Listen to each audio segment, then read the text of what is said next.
So I sprayed these weeds in my yucca garden last night about 8 p.m. And here it is, 12 p.m. the next day.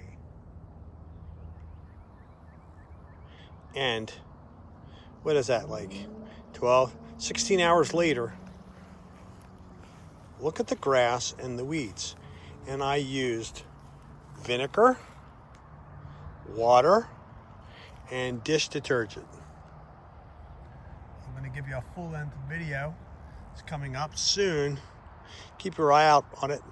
I'll show you the mixture and where to buy the vinegar. High grade, high quality, concentrated vinegar. When you use regular weed killer that's toxic, it's not this effective.